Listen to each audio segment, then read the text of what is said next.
All right, guys, so today we're going to talk about how to fillet a striped bass. We're currently on Smith Mountain Lake in the beautiful Virginia region, and today I actually have a very interesting thing. I got sent in the mail a beautiful fillet knife by Runkle. In the past, they've sent me a few items, and they are absolutely fantastic. I'm going to leave a link in the description below so you guys can check that out. And we're going to be using their brand new fillet knife today to fillet out some really nice striper that we caught this morning. So, guys, here we go. Let's get right to it. I really like this knife. I love the soft grip. Yeah. So guys, anytime you're starting a fillet, whether it's a bass, a bluegill, or in this case a striped bass, typically you're going to start around the gill plate. It's not going to get any sharper than it currently is, so that's also nice. Then what we're going to do is we're going to slowly work our way down the spine or the backbone. And what you're doing is you're just making a little incision, and you're going to work your way down all the way to the tail.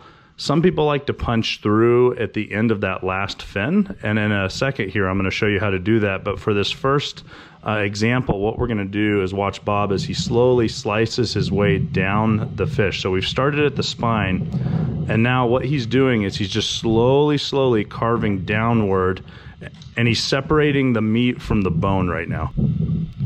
So guys, as Bob slowly carves his way down, eventually what he's going to do is he's going to be able to punch through where that last dorsal fin is. So right in there, he's going to be able to punch through as he cuts his way down toward the tail. Love the feel of that knife. Great. You'll also notice that he's constantly wiping off the scales. That actually helps the sharpness of the blade. And now what he's going to do is he's going to cut down toward the belly meat, but he's going to leave that on and begin the process of carving out the meat and separating it from the fish itself. And you guys can see that rib cage right there.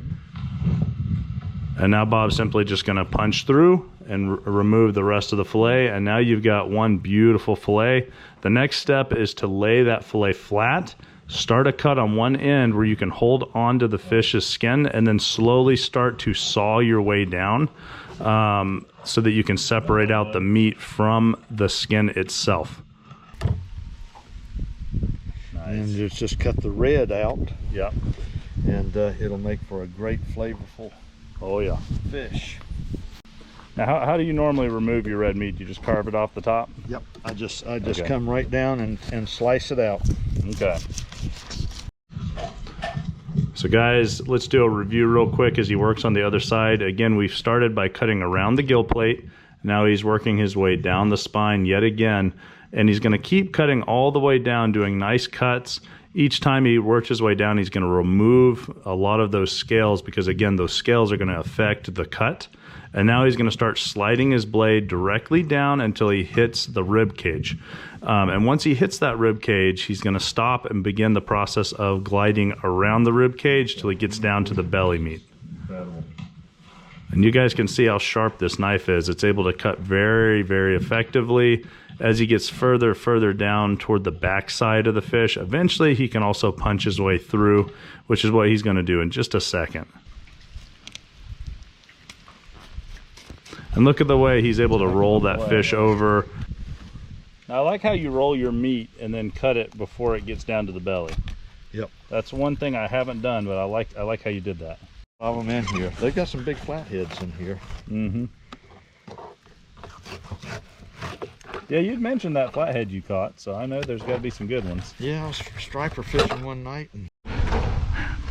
All right, guys, so typically when I'm working with a striper, obviously this is a small one, but it'll still eat. It's going to be really good. So what I do is I kind of start carving. You can either start below the fin and work your way up, or you can work your way down the spine or down the forehead to about where the side of the fin is, and that's usually where I stop. Then what I'm going to do is I'm going to rotate it around, and we're going to start working our blade right down the spine, guys, and they're just making a little incision, nothing deep yet. And then when I get to about where the fin is, that's where I'm going to punch through. I'm going to go all the way to the other end, and I'm going to apply pressure. I'm going to slowly saw my way down all the way to the fin. And we're just going back and forth, nice even cuts until we punch through the very end there.